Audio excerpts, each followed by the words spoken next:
Ministeerri muummee Itoophiyaa Abiyyi Ahmed guyyaa kaleessaa jechuun eebila 15 bara 2015 akka lakkoofsa Itoophiyaatti waltajjii magaalaa Finfinneetti gaggeeffame irratti shanii jechuudhaan kan maqaa dhahan waliin mootummaan Itoophiyaa Taanzaaniyaatti marii eegaluuf kan jiru ta'uu dubbatanii.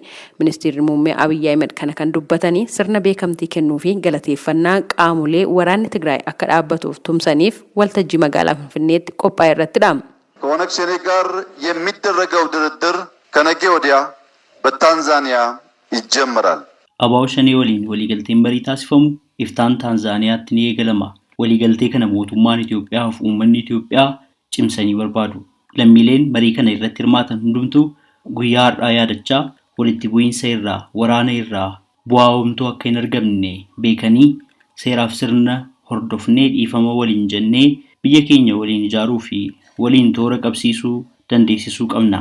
Uummanni Wallaggaa dararama amma jiru keessa bahuu akka danda'u lammiilee hundi gahee isaanii bahuu akka qaban gamanumaan waamichan taasisa.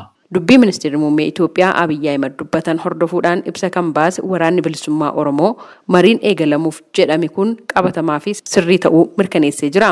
Waraanni bilisummaa Oromoo ibsa baase keessatti akka eeretti mariin kun mootummaan gaaffii bakka qaamni sadaffaa walabatee bakka jirutti iftoominaan mari'achuuf akkasumas haalduree waraanni bilisummaa Oromoo kaawwate simachuun kan karoorfamedha jechuun ibseera. Murtoo kanarra gahuunis sochii Oromiyaatti nagaa waaraa buusuudhaaf deemamuuf tarkaanfii murteessaa ta'us hubachiisee jira.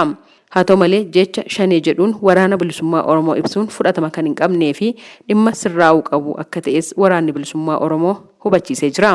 Waa'ee maqaa mootummaan shanee jechuudhaan waamu waraanni bilisummaa Oromoo dhimmi kun sirraa'uu qaba jechuudhaan ibsa irratti gama mootummaatiin hanga yoonaatti wanti jedhame hin jiru.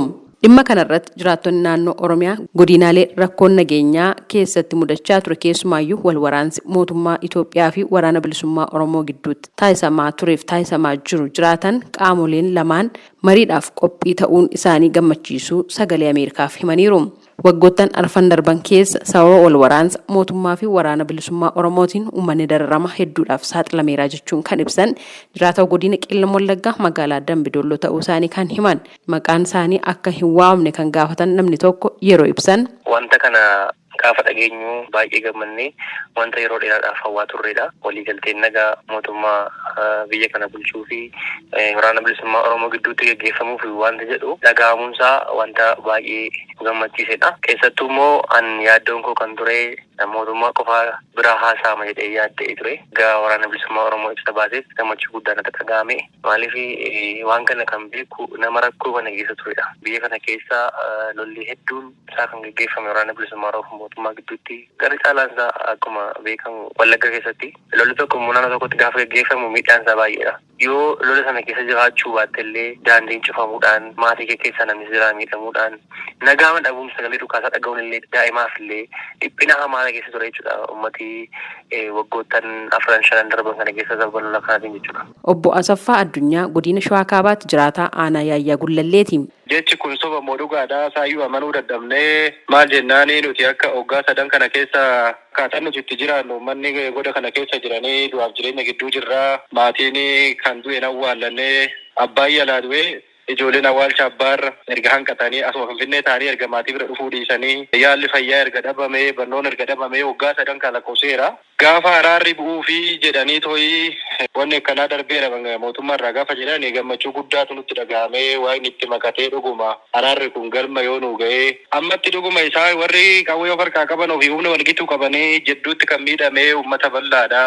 Lachuun naannoo kana socho'an inuma beeku akkamitti akka uummanni miidhamee ganda ammaan keessa jiraatu kana keessatti yoo xiqqaate mana 28 gubate waggaa sadan kanaa. Kanaafuu jarri lamaanuu yoo dhuguma quuqama sabaa qabaatan yoo dhuguma dararamuun rakkinni uummata kanaa isaanitti kan dhaga'amu ta'e rakkina uummataa kana hambisuuf jecha dhugummaan haqa walii kennanii araara sobaa kan borummoo rakkoo biraatti nama geessu osoo hin taane araara dhugaa otoo araaramanii kan waanis jaalatu kan namnis jaalatu nutillee akka gammannee hojii misoomatti daa'ima guddisuutti deebinuu kanarraa eegna jara lamaan irraayyuu. Jiraataa godina Wallaggaa bahaa ta'uu isaanii kan himan maqaan isaanii akka hin waamne kan gaafatan tokkos sagalee Ameerikaaf yaada kennaniin. ስለ ድርድሩ ጉዳይ ያው ስምምነት ከገፋበት በጣም ነው ደስ ያለኝ። Waa'een dhimma marii nageenyaa kun baay'ee na gammachiise. Abdii kutannee turre. Tarii biyyi kun nagaa taatii laataa jennee yaaddaa turre. Yoo isaan walii galanii kan nageenyi bu'u yoo ta'e kanaa ol homaan barbaannu. Sababni isaas daa'immanii fi haadholiin ulfii qalamaa turan. Kun nurraa dhaabbata. Kanaaf baay'ee nutti tola. Amma daandiin nuuf banamee osoo baanee jedha uummatni hedduun. Kanaaf mariin kun furmaata fida jennee abdanna. Uummanni marii kana abdiin eegaa kan jedhan namoonni sagaleen Ameerikaa haasofsiise mootummaanis ta'e waraanni bilisummaa Oromoo dhimma ijoo waa'ee uummatichaa godhachuu qabaa jechuun ibsaniiru. Mariin kun Taanzaaniyaatti kan gaggeeffamu ta'uu mootummaan Itoophiyaas akkasumas waraanni bilisummaa Oromoos ibsaniiru. Garuu gaggeessummaa eenyuutiin kan jedhu ammatti gama lamaan irraayyuu wanti ifa ta'e hin jiru. Gabaasa sagalee Ameerikaatiif Tsahaay Daamxoo Finfinneerraa.